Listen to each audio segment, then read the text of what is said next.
Hey. Today, we'll discuss the story of revenge and brotherhood. Lucia seems to get Migo's SOS.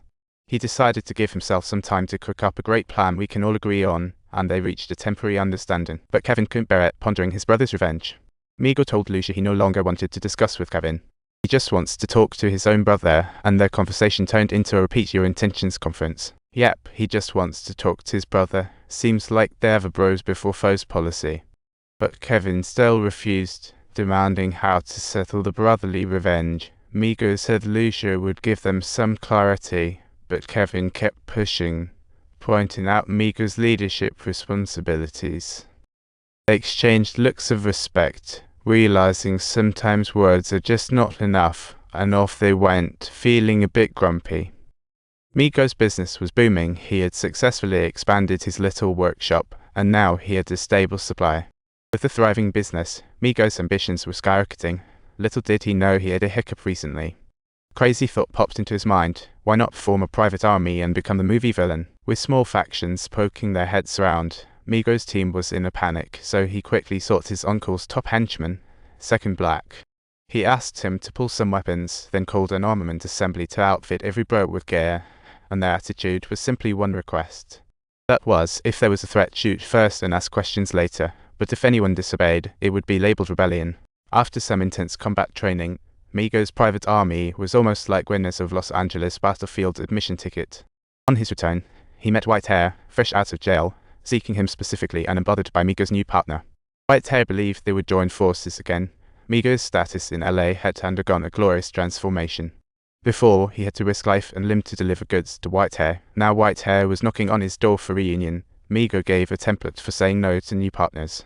Whitehair didn't push it. He left his address and phone number, telling Migo to think it over, then exited stage left with. As soon as Whitehair left, Migo rushed to find CIA Bill, inquiring about how to deal with this headache. Bill looked a bit rattled.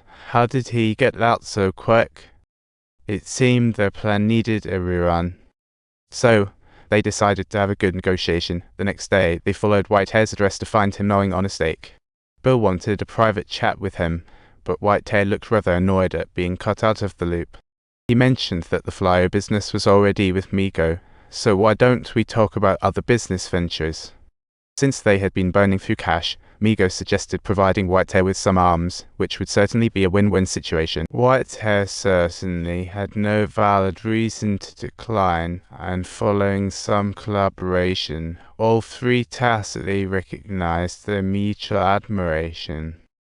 In good spirits, Migo returned to play cards with his uncle, but little did he know his joy was about to be interrupted. Because on the other side of town, a big deal was unfolding that even Migo over in Black Garden couldn't escape. Subtitles: two groups of Mexicans were engaged in a transaction, and their dispute over who the leader was gradually escalated. Also advised the bald guy not to bully the weak, but the bald guy whipped out a knife, and things got heated. Oso wasn't about to hold back, but soon realized this could spark a catastrophe. The next day, the other party came knocking, questioning where the guys from last night's deal went, but Lucia didn't respond directly. The folks present weren't fools. Weapons were drawn towards the two, and the lead big sister told everyone to step out. The big sister called Lucia out on her lie, even though she felt a chill. That's the info she wanted. How dare she lie to me so brazenly? She vowed to make Lucia pay dearly.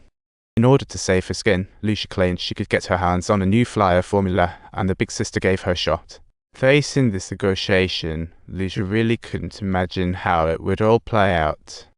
That night, Lucia invited Migo to come out, hoping to discover the real identity of the killer, yet the two simply didn't get along at all. Because that formula was his key weapon in the underworld fight for the Kingpin title, absolutely no outsiders could know. After hastily saying goodbye to the two, Migo thought what a shame. Little did he know this talk might push him towards the abyss. The two who were rejected didn't give up. They went to find Migo's good buddy Kevin. Subtitles: it turned out that these two individuals intended to make Kevin betray Migo, and Kevin was hesitant, feeling caught in a dilemma between brothers' revenge and betrayal. Lucia left him only a contact number and walked away, while this young lad dreamed of rising up like McDonald's. Yet, he never imagined that his good buddy Kevin would betray him at such a critical moment. Kevin, determined to find the murderer of his cousin, decided to swap Migos' formula with Lucia. They found Kevin and divulged the target to him, revealing the prime spot for revenge. After pinpointing the killer's whereabouts, they returned, and Kevin handed over Migos' formula.